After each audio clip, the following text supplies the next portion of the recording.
Hey everyone, it's Kelly. Welcome back to my channel. If you're new here, welcome. Today I have two shares for you, including an update to the Color and Create with Us You Rock Art open collaboration and some cards to share with you.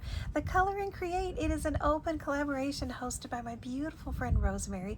She's at RoseMary You Rock Art. I'll link to her right here in the description box below. And myself, I am her co-host, and we color each week in this book that she has chosen for us. And my friends, you can still pick up this book. It is available on Amazon for $7.99. That might sound like a little bit pricey, but I promise you it is a beautiful, fantastic, easy to color book, and you get 70 pages, so that comes out to less than 12 cents a page. And she did give us the prompt for this week, which I was not able to color. I was at my son's college campus.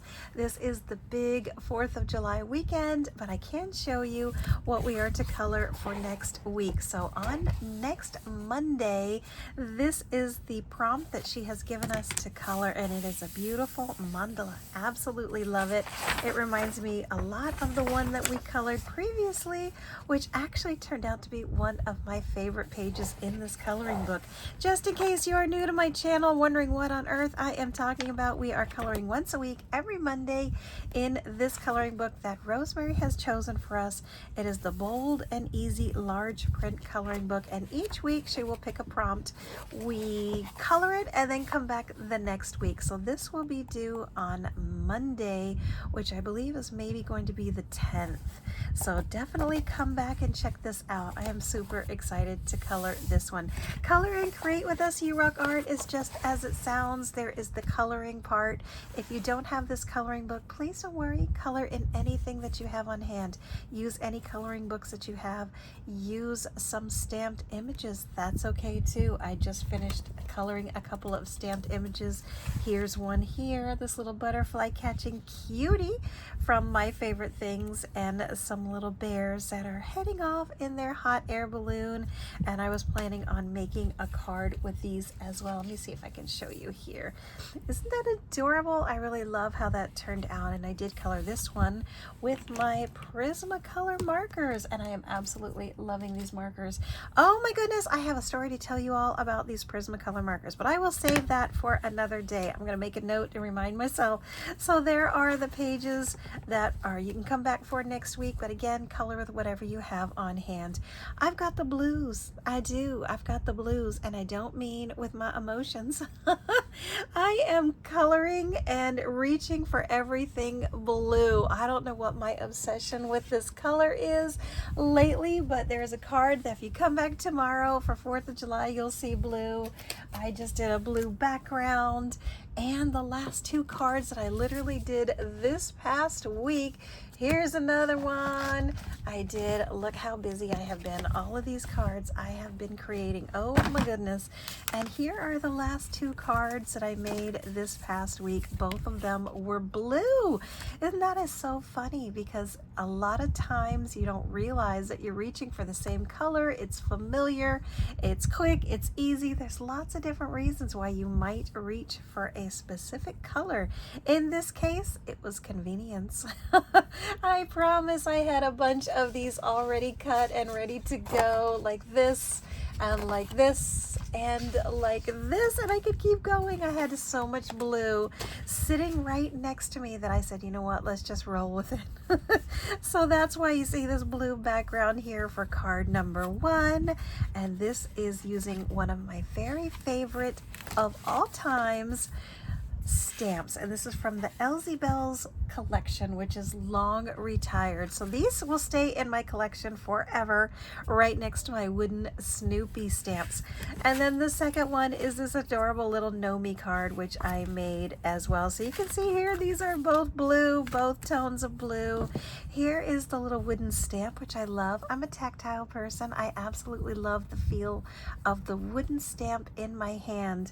And I was very lucky to purchase a destash from Elizabeth, and I believe her channel is Elizabeth Holbrook Designs. I will make sure and link to her in the description box below. She actually destashed a bunch of wooden stamps, and I just said I'll take whatever is left because I was so excited to get wooden stamps. They're harder and harder to find. Places like Hobby Lobby are closing down, and a couple of online stores are starting to close down, which is really incredibly sad.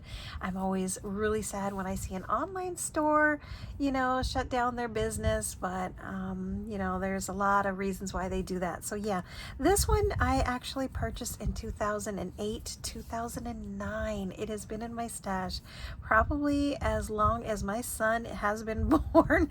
It is fantastic. I absolutely love it. And then at the time that I was purchasing these, I was actually on my way to a trip to Europe, and one of the places we were stopping at was London, and it was about an hour away from where the Elzybells was actually manufactured. So I contacted her, and she said, I am actually creating these out of my garage in my home. I don't have a store, I don't have a location for you to visit. So I was so close to where these were being actually created. So that gave me like the little warm fuzzies. Elzybells stamps, I love them. Absolutely love them. I don't use them enough, but once in a while, what's old is new again, right? So here you can see I did stamp it out. I took a circle die, which looked, you know, just like this. And once it was stamped out onto the cardstock, I just, you know, did a little die cutting, popped it up there, and this is from Tailored Expressions. I decided I was going to turn this into a belated birthday card because this month, the month of July, has Get Out of the Doghouse Day. That's right. And as soon as I created this card, I actually got bit. That's right, this is a bite from an actual dog. So here is card number 2, and this is You're a Friend Like No One Else. I love my cards that are punny. I love anything that has a sense of humor, something that has some pun on it. This is from Stamping Bella. As you can see here, it's the stamp and the die. It does have a matching sentiment which says, this isn't a thank you card, it's a hug with a fold in it, and I love that. But for the purpose of this card, since I did need a gnome birthday card, I went ahead and changed out the sentiment to one that I had in my stash, and this is from Whippersnapper Designs. So there you go, my friends. I got the blues in my cards, and oh, here's another one. I literally just finished this earlier this week. The blues, there's blue everywhere, so I'm purposely going to have to switch up and put the blue away and refuse to use it for the rest of the month. Not tomorrow. Tomorrow, come on back and you'll see the 4th of July, and of course there's going to be some red, white, and blue in that card, so stop on by for that one. That's going to be it for this one, my friends. Follow that hashtag, color and create with us, You Rock Art. Thank you so much for my dear friend Rosemary, who has kept this going in my absence while I was healing and getting better and learning to navigate in my new normal. Off to see what you all have created. Again, remember, if you don't have this coloring book, you can still pick it up on Amazon, $7.99. If you don't have this one, use whatever you have on hand. It's okay, just get to coloring.